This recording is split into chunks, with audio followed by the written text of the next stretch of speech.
ನಮಸ್ಕಾರ ವೀಕ್ಷಕರೇ, the federal ಕರ್ನಾಟಕಕ್ಕೆ ಸ್ವಾಗತ. ನಾನು ವಿಜಯ್ ಜನಹಳ್ಳಿ.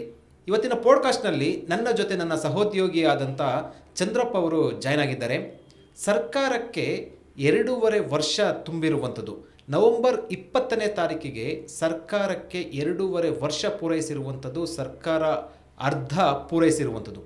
2.5 ವರ್ಷದಲ್ಲಿ ಏನೇನೆಲ್ಲ ಸಾಧನೆಗಳಾಗಿದೆ, ಏನೇನೆಲ್ಲ ಏಳು ಬೀಳುಗಳನ್ನು ಕಂಡಿದೆ. ಸಾಧನೆಗಿಂತ ಹೆಚ್ಚಾಗಿ 2.5 ವರ್ಷದಲ್ಲಿ ಅಧಿಕಾರ ಹಸ್ತಾಂತರ, ಗೊಂದಲಗಳು, ಶಾಸಕರ ಅಸಮಾಧಾನ, ಬಹಿರಂಗ ಹೇಳಿಕೆಗಳು, ಇವೇ ಗೊಂದಲಗಳದ ಗೂಡಾಗಿರುವಂಥದ್ದು 2.5 ವರ್ಷದಲ್ಲಿ ಸರ್ಕಾರದಲ್ಲಿ. ಬಹುಶಃ ಈ ಹಿಂದಿನ ಸರ್ಕಾರಗಳಲ್ಲಿ ಇಷ್ಟೊಂದು ಗೊಂದಲಗಳು ತುಂಬಿರಲಿಲ್ಲ. 2.5 ವರ್ಷದಲ್ಲೇ ಏನೇನೆಲ್ಲ ಆಗಿದೆ, ಇದಕ್ಕೆ ಸಂಬಂಧಪಟ್ಟಂತೆ ಸಂಪೂರ್ಣವಾಗಿ ವಿವರದ ಜೊತೆಗೆ ವಿಶ್ಲೇಷಣೆಯನ್ನು ನಾನು ಮತ್ತು ಚಂದ್ರಪ್ಪ ಅವರು ಇವತ್ತಿನ ಪಾಡ್ಕಾಸ್ಟ್ನಲ್ಲಿ ನಾವು ಮಾತಾಡ್ತಾ ಹೋಗ್ತೀವಿ. ಚಂದ್ರಪ್ಪ ಅವರೇ, ಕಾರ್ಯಕ್ರಮ ಸ್ವಾಗತ.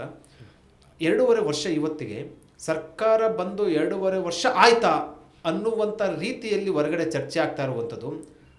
ಸರ್ಕಾರ ಇಲ್ಲಿವರೆಗೂ ಕೂಡ ಟೇಕ್ ಆಫ್ ಆಗಿಲ್ಲ ಅನ್ನೋ ರೀತಿಯಲ್ಲಿ ಕೂಡ ಚರ್ಚೆ ಆಗ್ತಾ ಇರುವಂಥದ್ದು. ಯಾಕೆ ಅಂತಂದರೆ ಅದಕ್ಕೆ ಒಂದು ಕಾರಣ. ಈ ಮೊದಲು ಹನಿಮೂನ್ ಪೀರಿಯಡ್ ಅಂತ ಇರುತ್ತೆ ಸರ್ಕಾರ ಬಂದ ಸಂದರ್ಭದಲ್ಲಿ. 1 ತಿಂಗಳು, 2 ತಿಂಗಳು, 3 ತಿಂಗಳು ಸಂದರ್ಭದ ಸರ್ಕಾರದಲ್ಲಿ ಆಗು ಹೋಗುಗಳು ಅಥವಾ ಒಂದಷ್ಟು ಸವಾಲುಗಳಿರ್ತವೆ, ಅವೆಲ್ಲವನ್ನು ಕೂಡ ಸರಿಪಡಿಸ್ಕೊಂಡು ಹೋಗುವಂಥದ್ದು. ಅದು ಸಿದ್ದರಾಮಯ್ಯ ಅವರಂಥ ಅನುಭವಿ ರಾಜಕಾರಣಿ 2ನೇ ಬಾರಿ ಮುಖ್ಯಮಂತ್ರಿಯಾಗಿ ಪೂರ್ಣ ಪ್ರಮಾಣದ, ಅಂದರೆ ಮಾಮೂಲಿ ಸರಳ ಬಹುಮತ ಅಲ್ಲ, ಮೆಜಾರಿಟಿಗಿಂತ ತುಂಬ ಜಾಸ್ತಿ ಇರುವಂತಹ ಪೂರ್ಣ ಪ್ರಮಾಣದ ಸರ್ಕಾರ ಬಂದು 2.5 ವರ್ಷದಲ್ಲಿ ಇವತ್ತು ಇರುವ ನವೆಂಬರ್ 20ನೇ ತಾರೀಕಿಗೆ ನಾವು ಸಾಧನೆಗಳನ್ನು ನೋಡೋದಾದರೆ ಸರ್ಕಾರಕ್ಕೂ ಕೂಡ ಒಂದಷ್ಟು ಕೆಲಸಗಳನ್ನು ಮಾಡಿರುವಂಥದ್ದು. ಆದರೆ ಕೆಲಸಗಳಿಗಿಂತ ಹೆಚ್ಚಾಗಿ ಇವರು ಮಾಡಿಕೊಂಡಂತಹ ಅವಾಂತರಗಳು, ಹೇಳಿಕೆಗಳು, ಗೊಂದಲಗಳೇ ಕೂಡ ಚರ್ಚೆ ವಿಚಾರ ಆಗಿರುವಂಥದ್ದು. ಹೌದು, ಸರ್ಕಾರ ಬಂದು ಇವತ್ತಿಗೆ 2.5 ವರ್ಷ. ಇಲ್ಲಿ ಏನು ಅಂತಂದರೆ, ಸರ್ಕಾರ ಆರಂಭದಲ್ಲಿ ಅಂದರೆ ಒಂದು ಆಶಾಭಾವನೆಯಿಂದ ಜನ ಆರಿಸಿ ಕಳಿಸ್ತಾರೆ. ಆದರೆ ಇಲ್ಲಿ ಈ ಸ್ಟಾರ್ಟಿಂಗ್ ಟ್ರಬಲ್ಲು ಅಂದರೆ ಸರ್ಕಾರ ರಚನೆ ಆದ ತಕ್ಷಣದಿಂದಲೇ ಒಂದಷ್ಟು ಅಧಿಕಾರ ಒಪ್ಪಂದಗಳು ಶುರುವಾಯಿತು. ಅಂದರೆ ಈಗ CM DK ಶಿವಕುಮಾರ್ ಅವರು ನಾನ್ CM ಆಗಬೇಕು ಅಂತ ಒಂದು ಕಡೆ ಇತ್ತು, ಸಿದ್ದರಾಮಯ್ಯ ಅವರು ನಾನ್ CM ಆಗಬೇಕು ಅಂತಿತ್ತು. ಕೊನೆಗೆ ಹೈಕಮಾಂಡ್ ಅವರು ಮಧ್ಯಪ್ರವೇಶ ಮಾಡಿ ಒಂದೇನೋ ಒಳ ಒಪ್ಪಂದಗಳು ಅಥವಾ ಅಧಿಕಾರ ಹಂಚಿಕೆ ಒಪ್ಪಂದ ಮಾಡಿ ಕೊನೆಗೆ ಸಿದ್ದರಾಮಯ್ಯ ಅವರು ಅಧಿಕಾರ ಹಿಡಿದ್ರು. ಆಗಲೂ ಸ್ವಲ್ಪ ಕಾಂಟ್ರವರ್ಸಿ ಇತ್ತು ಇದು.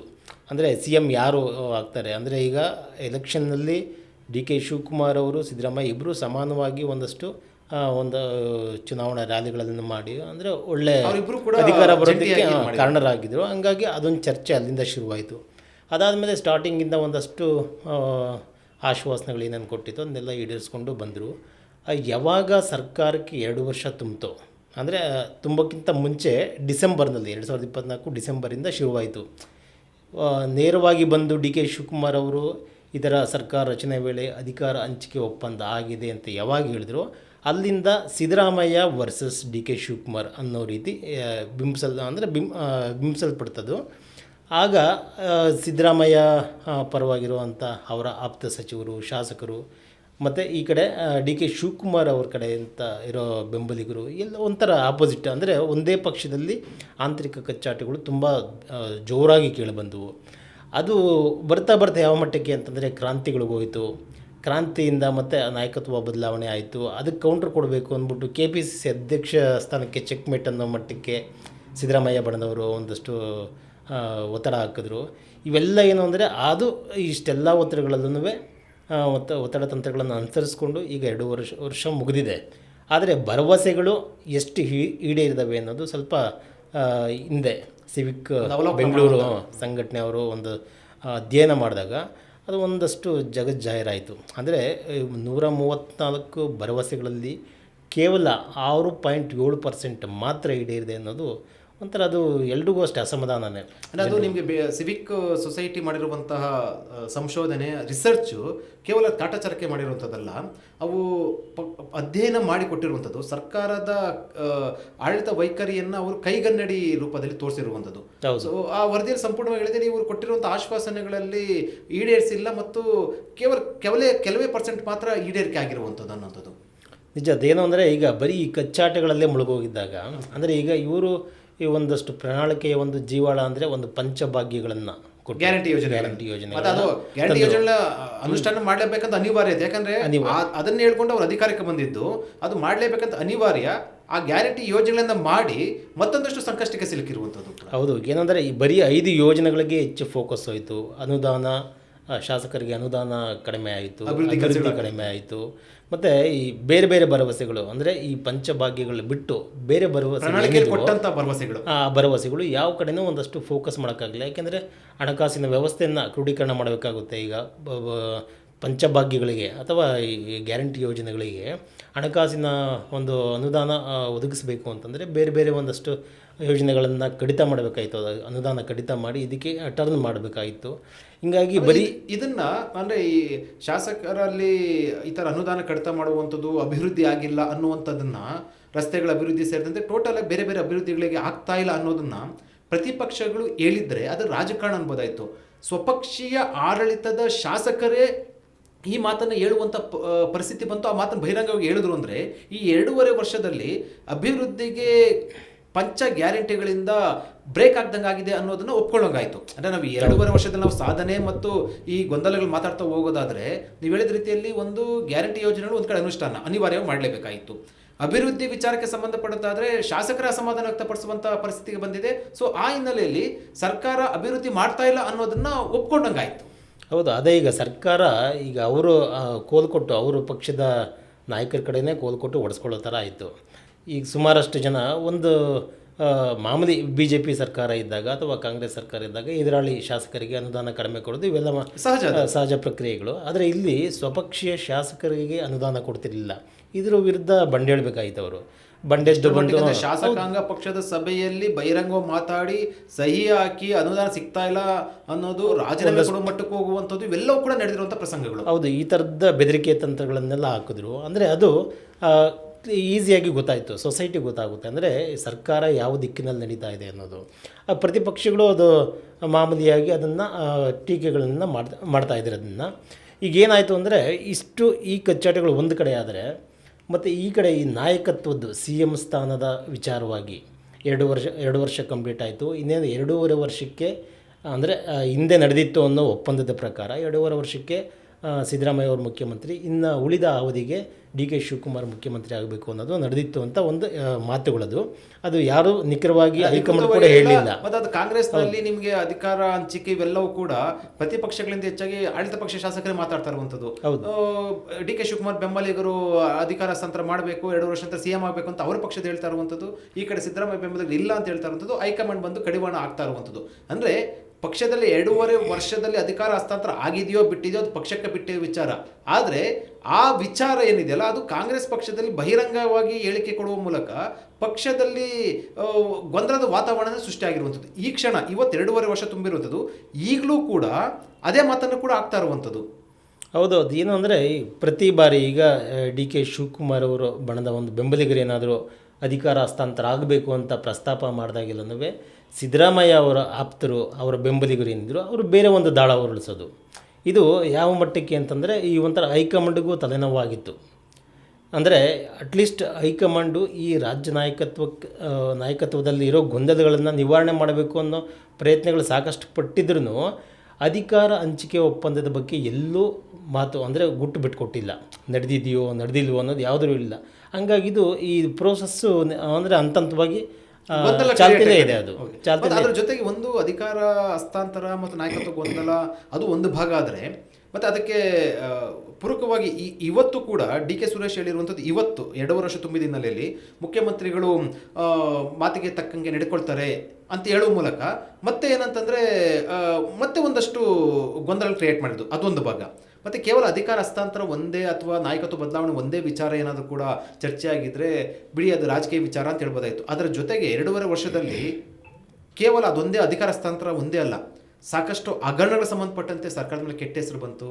ಸ್ವಪಕ್ಷೀಯ ಏನೋ ಸಚಿವರ ಒಂದಷ್ಟು ನಡವಳಿಕೆಗಳು ನಿರ್ಧಾರಗಳು ಕೂಡ ಸರ್ಕಾರ ಮುಜುಗರಕ್ಕೆ ಉಂಟು ಮಾಡುವಂಥ ಪ್ರಸಂಗ ಆಯಿತು. ಒಂದಷ್ಟು ಘಟನಾವಳಿಗಳು ಸರ್ಕಾರ ಬಂದು ಆರಂಭದಲ್ಲೇ ಕೂಡ ನಿಮ್ಗೆ ಒಬ್ಬ ಸಚಿವರು ನಿಮಗೆ ಒಂದು ವಿಕೆಟ್ ಹೋಗುತ್ತೆ. ಅಂದರೆ ಸರ್ಕಾರದ ನಾಗೇಂದ್ರ ಅವರು ವಾಲ್ಮೀಕಿ ನಿಗಮದ ಅಭಿವೃದ್ಧಿ ನಿಗಮದ ಇದರಲ್ಲಿ ಕೂಡ ಅವರು ಒಂದು ಸಚಿವರು ಹೋಗ್ತಾರೆ, ಅದು ಇಡೀ ರೈಡ್ ಆಗುತ್ತೆ, ಹಣ ದುರುಪಯೋಗ ಆಗುತ್ತೆ.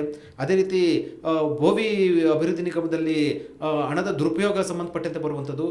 ಕಾಂಟ್ರಾಕ್ಟರ್ ಗುತ್ತಿಗೆದಾರರು 40% ಹಗರಣ ಏನು ಹಿಂದೆ BJP ಸರ್ಕಾರದಲ್ಲಿ ಬಂದಿತ್ತಲ್ವಾ, ಪೇ CM ಅಂತ ಮಾಡಿ ಹೋರಾಟವನ್ನು ಮಾಡಿ ಅಧಿಕಾರಕ್ಕೆ ತಂದಿದ್ರು. ಇದೇ ಸರ್ಕಾರದಲ್ಲಿ ಗುತ್ತಿಗೆದಾರರು, ಪ್ರತಿಪಕ್ಷಗಳು ಹೇಳೋದೊಂದು ಭಾಗ ಆದರೆ ಗುತ್ತಿಗೆದಾರರು ಬಹಿರಂಗವಾಗಿ ಹಿಂದಿನ BJP ಸರ್ಕಾರಕ್ಕಿಂತ ಈಗ ಹೆಚ್ಚಿಗೆ ನೀಡ್ತಾ ಇದೆ ಕಮಿಷನ್ ಅಂತ ನೇರವಾಗಿ ಆರೋಪ ಮಾಡಿದ್ರು, ಪತ್ರವನ್ನು ಬರೆದ್ರು. ಮತ್ತು ಜೊತೆಗೆ ಕಾಲ್ ತುಳಿತ ಪ್ರಕರಣ ಸಂಬಂಧಪಟ್ಟಂತೆ ಚಿನ್ನಸ್ವಾಮಿ ಕಾಲ್ ತುಳಿತ ಪ್ರಕರಣ ಆಗಿರುವಂಥದ್ದು ಅದು ದೊಡ್ಡ ಮಟ್ಟದ ಮುಜುಗರಕ್ಕೆ ಸಮರ್ಥನೆ ಮಾಡ್ಕೊಳ್ಳೋಕ್ಕಾಗದ ರೀತಿಯಲ್ಲಿ ಕೂಡ ಆಯಿತು. ಅದು ಗೋವಿಂದರಾಜು ಮುಖ್ಯಮಂತ್ರಿಗಳ ಸಲಹೆಗಾರರು, ರಾಜಕೀಯ ಸಲಹೆಗಾರ ಗೋವಿಂದರಾಜು ಅವರು ಕೂಡ ರಾಜೀನಾಮೆ ಕೊಡುವಂಥ ಪ್ರಸಂಗ ಬಂತು, ರಾಷ್ಟ್ರ ಮಟ್ಟದಲ್ಲಿ ಸುದ್ದಿ ಆಯಿತು. ಅದ್ರ ಜೊತೆಗೆ ಸ್ವಪಕ್ಷೀಯ ಶಾಸಕರು ಬಹಿರಂಗ ಅಸಮಾಧಾನ, BR ಪಾಟೀಲ್ ಲಂಚದ ಆರೋಪ ಮಾಡಿದ್ರು. ಅದಾದ ನಂತರ ಶಾಸಕರ ಅಸಮಾಧಾನ ಹೇಳಿಕೆಗಳು. ಸೊ ಇವೆಲ್ಲವೂ ಮತ್ತೆ ಸತೀಶ್ ಸೈಲು ಬೆಲೆಕೇರಿ ಅಕ್ರಮದ ಪ್ರಕರಣದಲ್ಲಿ ಜೈಲಿಗೆ ಹೋಗಿರುವಂಥದ್ದು, ವೀರೇಂದ್ರ ಪಪ್ಪಿ ಅಲ್ಲಿ IT ರೈಡು ಆಗಿ ಆನ್ಲೈನ್ ಬೆಟ್ಟಿಂಗ್ನಲ್ಲಿ ಅವರು ಕೂಡ ಜೈಲಿಗೆ ಹೋಗಿರುವಂಥದ್ದು. ಅಂದರೆ ಮುಖ್ಯಮಂತ್ರಿ ಸಿದ್ದರಾಮಯ್ಯ ಅವರಿಗೆ ಈ ಪ್ರಕರಣ ಎಲ್ಲವನ್ನು ಕೂಡ ಒಂದೊಂದು ಯಾವುದು ಸಮರ್ಥನೆ ಮಾಡಿಕೊಳ್ಳಲಾಗದ ರೀತಿಯಲ್ಲಿ ಇವೆಲ್ಲವೂ ಕೂಡ ರಾಜಕೀಯವಾಗಿ ಒಂದು ಕಡೆ ಆದರೆ ಆಡಳಿತಾತ್ಮಕವಾಗಿ ಭ್ರಷ್ಟಾಚಾರದ ಆರೋಪಗಳು ಇವೆಲ್ಲವೂ ಕೂಡ ಬಂದಿರೋದಿಲ್ಲ. ಇದು ಮೊದಲನೇ ಸಿದ್ದರಾಮಯ್ಯ ಅವರ ಎರಡನೇ ಅಧಿಕಾರದ ಸಿದ್ದರಾಮಯ್ಯ ನೋಡೋದಾದರೆ, ಎರಡನೇ ಅಧಿಕಾರ ನಡೆಸೋ ಸಿದ್ದರಾಮಯ್ಯ ನೋಡೋದಾದರೆ ಸಾಕಷ್ಟು ಅಜಗಜಾಂತರ. ಅಂದರೆ 2 ವರ್ಷದ ಇಷ್ಟೊಂದೆಲ್ಲ ಆಗಿರುವಂಥದ್ದು ಸರ್ಕಾರದ ಮಟ್ಟಿಗೆ ದೊಡ್ಡ ಮಟ್ಟದ ಒಂದು ರೀತಿಯಲ್ಲಿ ಮುಜುಗರದ ಜೊತೆಗೆ ಇಡೀ ಆಡಳಿತ ವೈಖರಿಯನ್ನು ಕೂಡ ಒಂದು ವೈಖರಿಗೆ ಒಂದು ರೀತಿಯಲ್ಲಿ ಒಂದು ತೋರ್ಪಡಿಕೆ ಕೊಡುವಂತಹ ಒಂದು ವಿಚಾರಗಳಾಗಿರುವಂಥ. ಖಂಡಿತ ಅದು ಈಗ ಮೊದಲನೇ ಅವಧಿಯಲ್ಲಿ ಸಿದ್ದರಾಮಯ್ಯ ಅವರು ಮುಖ್ಯಮಂತ್ರಿ ಆಗಿದ್ದಾಗ ಒಂದಷ್ಟು ಆಶಾಭಾವನೆಯನ್ನು ಹುಟ್ಟಾಕಿದ್ರು. ಈಗ 2ನೇ ಬಾರಿ ಆದಾಗೂ ಅದೇ ರಿಪೀಟ್ ಆಗುತ್ತೆ ಅನ್ನೋದು ಜನಸಾಮಾನ್ಯರ ಒಂದು ಕನಸಾಗಿತ್ತು. ಅಂದರೆ ಅಹಿಂದ ನಾಯಕ, ಹಿಂದುಳಿದವರ ಪರವಾಗಿರೋರು ಇವರು ಬಂದರೆ ಒಂದಷ್ಟು ಜನಕಲ್ಯಾಣಗಳಾಗ್ಬೋದು ಅನ್ನೋ ಒಂದು ಆಶಾಭಾವನೆ ಇತ್ತು. ಆದರೆ ಏನಾಯಿತು ಅಂತಂದರೆ ಈಗ ಒಂದರಿಂದ ಒಂದು ನೀವು ಹೇಳ್ದಂಗೆ ವಾಲ್ಮೀಕಿ ಹಗರಣ ಬಂತು, ಬೋವಿ ಅಭಿವೃದ್ಧಿ ಮಂಡಳಿದಾಯಿತು, ಅದಾದಮೇಲೆ ಈ ಚಿನ್ನಸ್ವಾಮಿ ಸ್ಟ್ಯಾಂಪೇಡ್, ಮತ್ತು ಒಬ್ಬರ ಮೇಲೊಬ್ಬರು ಈ ಥರ ಅಲಿಗೇಷನ್ಸ್ ಇವರು ಅವರ ಪಕ್ಷದ ನಾಯಕರೇ ಲಂಚದ ಆಮಿಷಗಳನ್ನ ಅಂದರೆ ಲಂಚದ ಆರೋಪಗಳನ್ನೆಲ್ಲ ಮಾಡಿದ್ರು. ಹೀಗಾಗಿ ಇವೆಲ್ಲವನ್ನೂ ಖುದ್ದು ಸಿದ್ದರಾಮಯ್ಯ ಅವರು ನೋಡಿದ್ರು ಅದನ್ನು ಅಂದರೆ ಅವ್ರ ಮೇಲೆ ಒಂದು ಸಮರ್ಥನೆ ಮಾಡ್ಕೊಳ್ಳೋಕೆ ಆಗದೆ ಇರೋ ಥರ ಮತ್ತು ಅವ್ರ ಮೇಲೆ ಹಿಡಿತ ಸಾಧಿಸೋದಕ್ಕೂ ಆಗ್ತಿಲ್ಲ ಅನ್ನೋದೊಂದು ಸಂದೇಶ ಬಂತು.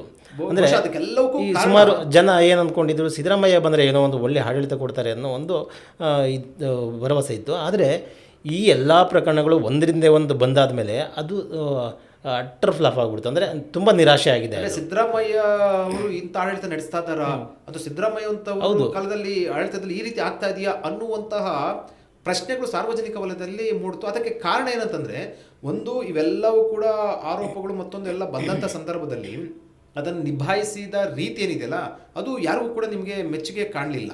ಮತ್ತು ಜೊತೆಗೆ ಅದಕ್ಕೆ ಕಾರಣವೂ ಕೂಡ ಇಲ್ಲೊಂದು ಕಡೆ ರಾಜಕೀಯವಾಗಿ ಒಂದಷ್ಟು ಗೊಂದಲಗಳ ಹಿನ್ನೆಲೆಯಲ್ಲಿ ಕೂಡ ಇವೆಲ್ಲವೂ ಕೂಡ ತುಂಬ ಎಕ್ಸ್ಪೋಸ್ ಆಗ್ತಾ ಬಂತು. ಸರ್ಕಾರದ ಆಡಳಿತ ಕಾರ್ಯವೈಖರಿ ಕೂಡ ಎಕ್ಸ್ಪೋಸ್ ಆಗ್ತಾ ಹೋಯಿತು, ಹಿಡಿತ ಇಲ್ಲದ ರೀತಿಯಲ್ಲಿ ಕೂಡ ಆಯಿತು. ಇವೆಲ್ಲವೂ ಕೂಡ ಅದಕ್ಕೊಂದು ಕಾರಣ ಆಗಿರುವಂಥದ್ದು. ಬಹುಶಃ 2.5 ವರ್ಷದಲ್ಲಿ ಈ ರೀತಿಯ ಟೇಕ್ ಆಫ್ ಆಗದೇ ಇರುವಂಥ ಸರ್ಕಾರವನ್ನು ನೋಡಿರುವಂಥದ್ದು ಬಹುಶಃ ಇದೇ ಮೊದಲು ಅಂತ ಅನಿಸುತ್ತೆ. ಅಲ್ಲ, ಈಗ ಬರೀ 2.5 ವರ್ಷದಲ್ಲಿ ಅಧಿಕಾರ ಉಳಿಸ್ಕೊಳ್ಳೋದಕ್ಕೋಸ್ಕರನೇ ಈ ಕಚ್ಚಾಟಗಳು ಮತ್ತು ಈ ಪೈಪೋಟಿ ಸ್ಪರ್ಧೆಗಳೆಲ್ಲ ಆಯಿತು ಅನಿಸುತ್ತೆ ಈಗ. ಅಂದರೆ ಜನಕ್ಕೂ ಅದೇ ಭಾವನೆ ಇದೆ ಈಗ.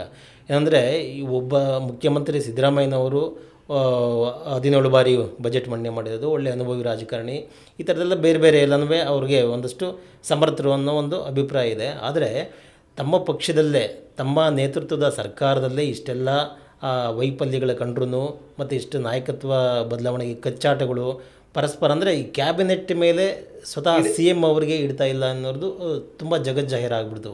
ಅಂದರೆ ಹಾಗಾದರೆ ಹಿಂದಿನ ಮುಖ್ಯಮಂತ್ರಿ ಯಾವ ರೀತಿ ಇದ್ದರು ಸಿದ್ದರಾಮಯ್ಯನವರು, ಈಗ ಯಾಕೆ ಈ ಥರ ಆದರೂ ಅನ್ನೋದೇ ತುಂಬ ಅದು ಸೋಜಿಗ. ಈವನ್ ಈ ಬಲಪಂಥೀಯರು ಅಥವಾ ಎಡಪಂಥೀಯರು ಅಂತ ಏನಿರ್ತಾರೋ, ಸಮಾಜವಾದಿ ರಾಜಕಾರಣಿ, ಬೇರೆ ಬೇರೆ ಏನೋ ವಿಶೇಷಣಗಳೆಲ್ಲ ಕೊಡ್ತಾಯಿದ್ರು ಸಿದ್ದರಾಮಯ್ಯನವರಿಗೆ. ಈಗಲೂ ಜಾತ್ಯತೀತರು ಈ ಥರದ್ದೆಲ್ಲ. ಆದರೆ ಕೆಲವೊಂದು ಈ ಹಿಂದುಳಿದ ವರ್ಗಗಳ ಆಯೋಗದ ಸಮೀಕ್ಷೆ ಇರ್ಬೋದು ಮತ್ತು ಬೇರೆ ಬೇರೆ ವಿಚಾರಗಳೆಲ್ಲ ಏನು ಆಶ್ವಾಸನೆಗಳು ಕೊಟ್ಟಿದ್ರು ಅದು ಎಲ್ಲ ಫೇಲ್ಯೂರಾಗಿ ಕೊನೆಗೆ ಸಿದ್ದರಾಮಯ್ಯ ಅವರು ಸಮಾಜವಾದಿನ, ಜಾತ್ಯತೀತರ ಅಥವಾ ಅಹಿಂದ ನಾಯಕರ ಅನ್ನೋದೇ ಈಗ ಒಂದಷ್ಟು ಗೊಂದಲಗಳಾಗ್ಬಿಟ್ಟಿದೆ. ಬಿಗಿ ಆಡಳಿತ ನೀಡುವಂತ ಸಮರ್ಥ ನಾಯಕರಾಗಿದ್ದು ಅವ್ರ ಮೇಲೆ ಏನಾದ್ರು ಕೂಡ ಅಂಕುಶ ಹಾಕಿದೆಯಾ, ಇವೆಲ್ಲ ಕೂಡ. ಯಾಕಂದ್ರೆ ಅಂಕುಶ ಅನುಮಾನಗಳು ಬಂದೇ ಬರ್ತವೆ. ಅಂಕುಶ ಅನ್ನೋದು ಬಂದ್ರೆ ನಾನು ಈ ಜಾತಿ ಗಣತಿನ ಅಥವಾ ಸಮಾಜ ಶೈಕ್ಷಣಿಕ ವರದಿನ ಜಾರಿ ತಂದೆ ತರ್ತೀನಿ ವರದಿನ ಅಂತ ನೇರವಾಗಿ 106 ಬಾರಿ ಹೇಳಿದ್ರು. ಪ್ರತಿಪಕ್ಷಗಳು ಏನು ಹೇಳಲಿ ನಾನು ಅದನ್ನ ಸ್ಟಾಪ್ ಮಾಡೋದಿಲ್ಲ, ತಂದೆ ತರ್ತೀನಿ ಅಂತ. ಕೊನೆಗೆ ಪಕ್ಷದಲ್ಲಿ ಆದಂತಹ ಒತ್ತಡ ಹಿನ್ನೆಲೆಯಲ್ಲಿ ಹೈಕಮಾಂಡ್ ಕರೆಸಿ ಆ ವರದಿಯನ್ನು ಸ್ಟಾಪ್ ಮಾಡಿಸಿ ಹೊಸ ಸಮೀಕ್ಷೆ ಮಾಡಿದ್ರು. ಅದರ ಅರ್ಥ ಅಂಕುಶ ಅಂತ ಬಂದಾಗ ಸಿದ್ದರಾಮಯ್ಯಗೆ ಆ ವಿಚಾರದಲ್ಲಿ ಅಂಕುಶ ಹಾಕಿದ್ರು. ಇವೆಲ್ಲವೂ ಕೂಡ ನಿಮಗೆ ಸರ್ಕಾರ ನಿಮಗೆ ಟೇಕ್ ಆಫ್ ಆಗಬೇಕಾದ್ರೆ ನಾನಾ ವಿಚಾರಣೆಯಿಂದ ಟೇಕ್ ಆಫ್ ಆಗುತ್ತೆ.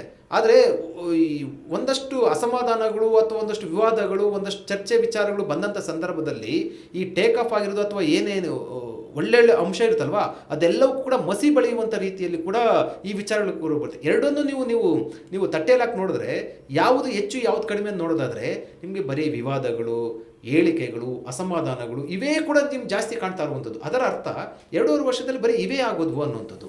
ಹೌದಾ, ನೋಡಿ, ಪರ್ಟಿಕ್ಯುಲರಾಗಿ ಸಾಮಾಜಿಕ ಮತ್ತು ಶೈಕ್ಷಣಿಕ ಸಮೀಕ್ಷೆಗೆ ಸಂಬಂಧಪಟ್ಟಂತೆ ಮೊದಲು ಕಾಂತರಾಜು ಅವರು ವರದಿ ಏನು ಮಾಡಿದರು ಅದನ್ನು ಸ್ವೀಕಾರ ಮಾಡಲಿಲ್ಲ.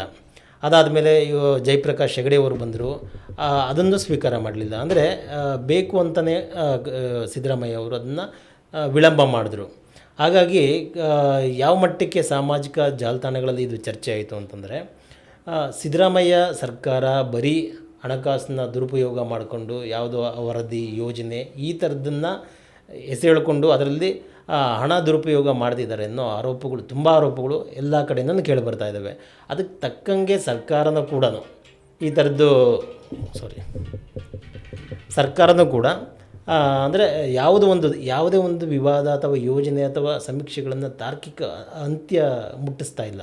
ಅದು ತುಂಬ ಜನರಿಗೆ ಬೇಸರ ಇದೆ ಅದರ ಬಗ್ಗೆ. ಮತ್ತು ಇದರ ಜೊತೆಗೆ ಸರ್ಕಾರದಲ್ಲಿ ಈ ರೀತಿ ಗೊಂದಲಗಳು ಶುರುವಾದಾಗ, ರಾಜಕೀಯವಾಗಿ ಗೊಂದಲ ಶುರುವಾದಾಗ ಅದು ನೇರವಾಗಿ ಆಡಳಿತದ ಮೇಲೆ ಸಾಕಷ್ಟು ಪರಿಣಾಮ ಬೀರುವಂಥದ್ದು. ನಿಮಗೆ ಯಾವ ರೀತಿ ಇರುತ್ತಂದರೆ, ಅಧಿಕಾರಿಗಳು ಒಂದಷ್ಟು ಆಫ್ ದಿ ರೆಕಾರ್ಡ್ ಮಾತಾಡುವಂಥ ಸಂದರ್ಭದಲ್ಲಿ ಇಂಥ ವಿಚಾರಗಳೆಲ್ಲ ಕೂಡ ಅಧಿಕಾರ ಹಸ್ತಾಂತರ ಅಥವಾ ಅನಿಶ್ಚಿತತೆ, ಬದಲಾವಣೆಗಳು ಇವೆಲ್ಲವೂ ಕೂಡ ಚರ್ಚೆ ಶುರುವಾದ ಸಂದರ್ಭದಲ್ಲಿ ಅಡ್ಮಿನಿಸ್ಟ್ರೇಟಿವ್ ಏನಿರುತ್ತಲ್ವ ಆಡಳಿತ, ಅದು ಕಂಟ್ರೋಲ್ಗೆ ಸಿಗೋದಿಲ್ಲ. ಹೌದು, ಅದರ ಪರಿಣಾಮಗಳು ಮತ್ತು ಅದರ ಉದಾಹರಣೆಗಳು ಕೂಡ ನಡೆದಿರುವಂಥದ್ದು ಈ ಸರ್ಕಾರದಲ್ಲಿ. ಈ ಹಿನ್ನೆಲೆಯಲ್ಲಿ ಅದರ ಪರಿಣಾಮ ನೇರವಾಗಿ ಆಡಳಿತದ ಮೇಲೆ ಸಾಕಷ್ಟು ಅಧಿಕಾರಿಗಳು ಯಾರು ಕೂಡ ಮಾತು ಕೇಳಿದಂಥ ಪರಿಸ್ಥಿತಿಯಲ್ಲಿ ಉಂಟಾಗಿರುವಂಥದ್ದು. ಇದು ಖುದ್ದು ಸಚಿವರು, ಶಾಸಕರು ಕೂಡ ಹೇಳುವಂಥ ಪರಿಸ್ಥಿತಿ ಬಂದಿರುವಂಥದ್ದು. ಆ ರೀತಿ ಹೇಳಿದ್ದಾರೆ. ಸೊ ಇದಕ್ಕೆಲ್ಲವಕ್ಕೂ ಕೂಡ ಕಾರಣ ಇವರು ರಾಜಕೀಯವಾಗಿ ಒಂದಷ್ಟು ತೆಗೆದುಕೊಂಡ ನಿರ್ಧಾರಗಳು ಅಥವಾ ರಾಜಕೀಯವಾಗಿ ತೆಗೆದುಕೊಳ್ಳಬೇಕಾದಂಥ ಸಮಯದಲ್ಲಿ ಸರಿಯಾದ ನಿರ್ಧಾರಗಳನ್ನು ತೆಗೆದುಕೊಳ್ಳದ ಹಿನ್ನೆಲೆಯಲ್ಲಿ ಇವೆಲ್ಲವೂ ಕೂಡ ಒಂದು ರೀತಿಯಲ್ಲಿ ಗೊಂದಲಕ್ಕೆ ಕಾರಣ ಆಗಿರುವಂಥದ್ದು. ಅಡ್ಮಿನಿಸ್ಟ್ರೇಟಿವ್ ಏನಿದೆಯಲ್ಲ ಆಡಳಿತ, ಅದು ನಿಜವಾಗ್ಲೂ ಕೂಡ ಕಂಟ್ರೋಲ್ಗೆ ಸಿಗದಂಥ ರೀತಿಯಲ್ಲಿ ಕೂಡ ನಿರ್ಮಾಣ ಆಗಿರುವಂಥದ್ದು. ಹಿಂದಿನ ಒಂದಷ್ಟು ಕಾಲ್ತುಳಿತ ಪ್ರಕರಣ ಸಂಬಂಧಪಟ್ಟಂತೆ ಕೂಡ ನೋಡೋದಾದರೆ, ಬೇರೆ ಬೇರೆ ಉದಾಹರಣೆಗಳು ನೋಡೋದಾದರೆ ಆ ರೀತಿ. ಯಾಕಂದರೆ ನಿಮಗೆ 2 ವರ್ಷದ ನಂತರ ಮುಖ್ಯಮಂತ್ರಿ ಬದಲಾವಣೆ ಆಗ್ತಾರೆ ಅನ್ನುವಂಥದ್ದು ಬಹಿರಂಗವಾಗಿ ಚರ್ಚೆ ಆಗ್ತಾ ಇದೆ ಅಂತಂದರೆ ಅದು ಆಡಳಿತದ ಮೇಲೆ ಎಷ್ಟರ ಮಟ್ಟಿಗೆ ಪರಿಣಾಮ ಬೀರುತ್ತೆ. ಮತ್ತು ಜೊತೆಗೆ ಬಹಳ ಪ್ರಮುಖವಾಗಿ ಈ ಕ್ಷಣದವರು ಕೂಡ ಸುಮಾರು 1 ವರ್ಷದಿಂದ 2.5 ವರ್ಷ ಸರ್ಕಾರ ತುಂಬುತ್ತೆ ಅಂತ ಸಂದರ್ಭದಲ್ಲಿ ಸಾಧನೆಗಳು ಹೇಳಿಲ್ಲ. ಮುಖ್ಯಮಂತ್ರಿ ಬದಲಾವಣೆ ಆಗ್ತಾರೋ ಇಲ್ವೋ, ಚೇರ್ ಉಳಿಸ್ಕೊಳ್ತಾರೋ ಇಲ್ವೋ, ದೆಹಲಿಗೆ ಹೋಗೋದು ಬರೋದು ಇವೇ ಚರ್ಚೆ ಆಗಿರುವಂಥದ್ದು. ಬಹುಶಃ ಈಗ 2.5 ವರ್ಷದಲ್ಲಿ ಈಗ CM ಕ್ರಾಂತಿ ಏನಿತ್ತಲ್ಲ, ನವೆಂಬರ್ ಕ್ರಾಂತಿ ಆಗೋಲ್ಲ ಅನ್ನೋಂಥದ್ದು ಈಗ ಒಂದು ಸ್ಪಷ್ಟವಾಗಿ ಸಿಕ್ಕಿರುವಂಥದ್ದು. ಅಂದರೆ ಇವಾಗ ನವೆಂಬರ್ 20ನೇ ತಾರೀಕು ಏನೋ ಆಗುತ್ತೆ ಅನ್ನೋ ಸಂಬಂಧಪಟ್ಟಂತೆ ಅದು ಒಂದಂತೂ ಭಾಳ ಸ್ಪಷ್ಟ. 2.5 ವರ್ಷದಲ್ಲಿ ಏನೂ ಆಗೋದಿಲ್ಲ ನವೆಂಬರ್ ಕ್ರಾಂತಿ ಅಂತ ಅಂದ್ಕೊಂಡಿದ್ರು ಕೂಡ ಇನ್ನು ಮುಂದೆ ಏನೇನೆಲ್ಲ ಆಗುತ್ತೆ, ಯಾಕಂದರೆ ಒಂದಷ್ಟು ಹೇಳಿಕೆಗಳೆಲ್ಲ ಕೊಡ್ತಾ ಇದ್ರೆ ಇನ್ನೂ ಕೂಡ ಅದೊಂದು ರೀತಿಯಲ್ಲಿ ಬೂದಿ ಮುಚ್ಚಿದ ಕೆಂಡನಂತಿರುವಂಥದ್ದು. ಆದರೆ ಸಾರ್ವಜನಿಕರಿಗೆ, ಮತದಾರರಿಗೆ ಏನೆಲ್ಲ ಭರವಸೆಗಳನ್ನು ಕೊಟ್ಟಿದ್ರು ಆ ಭರವಸೆಗಳನ್ನು ಈಡೇರಿಸುವಂತಹ ಜವಾಬ್ದಾರಿ ಈಗ ಸರ್ಕಾರ ಮತ್ತು ಮುಖ್ಯಮಂತ್ರಿ ಮೇಲೆ ಇರೋದು. ಇನ್ನಾದರೂ ಕೂಡ ಮಾಡ್ತಾರಾ ಅನ್ನುವಂಥ ಆಶ್ವಾಸನೆ ಕೂಡ ಕೊಡಬೇಕು ಸರ್ಕಾರ, ಅಥವಾ ಆ ರೀತಿ ಆಶ್ವಾಸನೆ ಕೂಡ ಜನ ಇರುವಂಥದ್ದು. ಹೌದು, ಖಂಡಿತ. ಏನು ಅಂದರೆ ಈಗೊಂದು ನವೆಂಬರ್ 20ಕ್ಕೆ ನವೆಂಬರ್ ಕ್ರಾಂತಿ ಆಗಲಿಲ್ಲ ಅಂದರೆ ಇದು ಮುಗೀತು ಅಂತ ಹೇಳೋಕ್ಕೂ ಬರಲ್ಲ. ಯಾಕೆಂದರೆ ಇವತ್ತಿನ DK ಸುರೇಶ್ ಅವರ ಹೇಳಿಕೆ ನೋಡ್ಬೋದು. ಅಂದರೆ CM ಸಿದ್ದರಾಮಯ್ಯ ಅವರು ಕೊಟ್ಟ ಮಾತಂತೆ ನಡೀಬೇಕು, ನುಡಿದಂತೆ ನಡೀಬೇಕು ಅನ್ನೋದಿದೆ. ಅದರ ಮಧ್ಯೆ ಕಾಂಗ್ರೆಸ್ ಶಾಸಕರು ಅಂದರೆ DK ಶಿವಕುಮಾರ್ ಅವರ ಬೆಂಬಲಿಗರೇ ನಾವು ಇದನ್ನು ಹೈಕಮಾಂಡ್ ಹತ್ರ ಹೋಗಿ ಪ್ರಸ್ತಾಪ ಮಾಡ್ತೀವಿ, ಮತ್ತು ನಾವು DK ಶಿವಕುಮಾರ್ಗೆ CM ಸ್ಥಾನ ಕೊಡಬೇಕು ಅಂತ ಒಂದಷ್ಟು ಒತ್ತಡ ಆಗ್ತೀವಿ ಅಂತ ಸಂದೇಶಗಳು ಹೋಗುತ್ತೆ ರಾಜಕೀಯ. ಹೌದು, ಇದೇನು ಅಂದರೆ ಈಗ ಏನೋ ಶಮನ ಆಯಿತು, ಎಲ್ಲೋ ಒಂದು ನಾಯಕತ್ವ ಬದಲಾವಣೆ ಪ್ರತಿದಿನ ಅದೇ, ಎಲ್ಲಿ ನೋಡಿದ್ರು ಅದೇ, ಯಾವ ನಾಯಕರ ಬಾಯಲ್ಲೂ ಅದೇ ಇತ್ತು. ಈಗೇನೋ ಶಮನ ಆಯಿತು ಅಂತಿದ್ವಿ, ಆದರೆ ಇನ್ನೂ ಇದು ಜಾಸ್ತಿನೇ ಆಗ್ತಿದೆ ಅನಿಸ್ತಾ ಇದೆ ಈಗ. ಯಾಕೆಂದರೆ DK ಶಿವಕುಮಾರ್ ಅವರು ಎಲ್ಲದಕ್ಕೂ ಹೈಕಮಾಂಡ್ ಕಡೆ ಬಟ್ ತೋರಿಸ್ತಾ ಇದ್ದಾರೆ. ಹೈಕಮಾಂಡ್ ಏನು ಡಿಸಿಷನ್ ತಗೊಳ್ತೋ ಅದಕ್ಕೆ ನಾವು ಬದ್ಧ ಅಂತ. ಆದರೆ ಇನ್ನೊಂದು ಕಡೆ ಬೆಂಬಲಿಗರನ್ನೇ ಕಳಿಸ್ತಿರ್ಬೋದು, ಇಲ್ಲ ಅವರು DK ಶಿವಕುಮಾರ್ ಅವರ ಪರವಾಗಿ ಅವರು ಹೋಗಿ ಲಾಬಿ ಮಾಡ್ತಾ ಇರ್ಬೋದು. ಆದರೆ ಇದು ನಿರಂತರವಾಗಿ ಹಿಂಗೆ ಇನ್ನೂ 2.5 ವರ್ಷ ಮುಂದಕ್ಕೆ ಹೋಗುತ್ತಾ ಅನ್ನೋ ಒಂದು ಅನುಮಾನಗಳು ಇದ್ದಾವೆ. ಖಂಡಿತವಾಗ್ಲೂ ಕೂಡ ಅದು. ಮತ್ತು ತುಂಬ ಧನ್ಯವಾದ ಚನ್ನಪ್ಪರೇ, ತುಂಬ ಸಾಕಷ್ಟು ಮಾಹಿತಿಗಳನ್ನು ಕೊಟ್ಟಿದ್ದೀರಾ ವಿಶ್ಲೇಷಣೆ ಜೊತೆಗೆ. ವೀಕ್ಷಕರೇ, ಇದು ಇವತ್ತಿನ ಪಾಡ್ಕಾಸ್ಟ್ನಲ್ಲಿ ನಾನು ಮತ್ತು ಚಂದ್ರಪ್ಪ ಅವರು 2.5 ವರ್ಷದ ಸರ್ಕಾರದ ತುಂಬಿರುವಂಥದ್ದು. ಅದಕ್ಕೆ ಸಂಬಂಧಪಟ್ಟ ಏನೇನೆಲ್ಲ ಆಯಿತು ಮತ್ತು ಏನೇನೆಲ್ಲ ಅವಾಂತರಗಳಾಗಿದೆ, ಏನೇನೆಲ್ಲ ಎಡವಟ್ಟುಗಳಾಗಿದೆ, ಸಾಧನೆಗಳು ಏನೇನಾಗಿದೆ ಅವೆಲ್ಲವೂ ಕೂಡ ವಿವರಣೆ ಕೊಟ್ಟಿದ್ದೇವೆ. ಒಂದಂತೂ ಬಹಳ ಸ್ಪಷ್ಟ ವೀಕ್ಷಕರೇ, 2.5 ವರ್ಷದಲ್ಲಿ ಸಹಜವಾಗಿ ಸರ್ಕಾರಕ್ಕೆ 2 ವರ್ಷ ತುಂಬಿದ ನಂತರ ಸಾಧನೆಗಳನ್ನು ಮಾಡ್ತಾರೆ, ಸಂಭ್ರಮ ಮಾಡ್ತಾರೆ. ಆದರೆ ಈಗಿನ ಪರಿಸ್ಥಿತಿಯಲ್ಲಿ ಅವರು ಸಂಭ್ರಮ ಸಾಧನೆಗಳನ್ನು ಮಾಡುವಂತಹ ಪರಿಸ್ಥಿತಿಯಲ್ಲಿ ಇಲ್ಲ.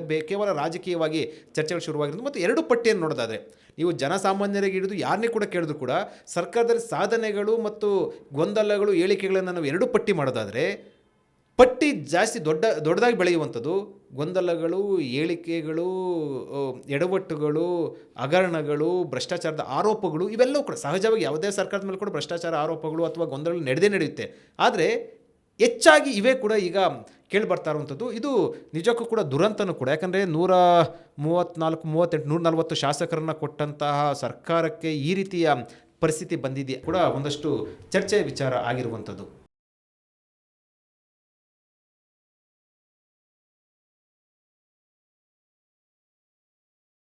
ಹೆಚ್ಚಿನ ಸುದ್ದಿ ಅಪ್ಡೇಟ್ಗೆ ಈಗಲೇ ದ ಫೆಡರಲ್ ಕರ್ನಾಟಕ ಯೂಟ್ಯೂಬ್ ಪೇಜನ್ನು ಸಬ್ಸ್ಕ್ರೈಬ್ ಮಾಡಿ.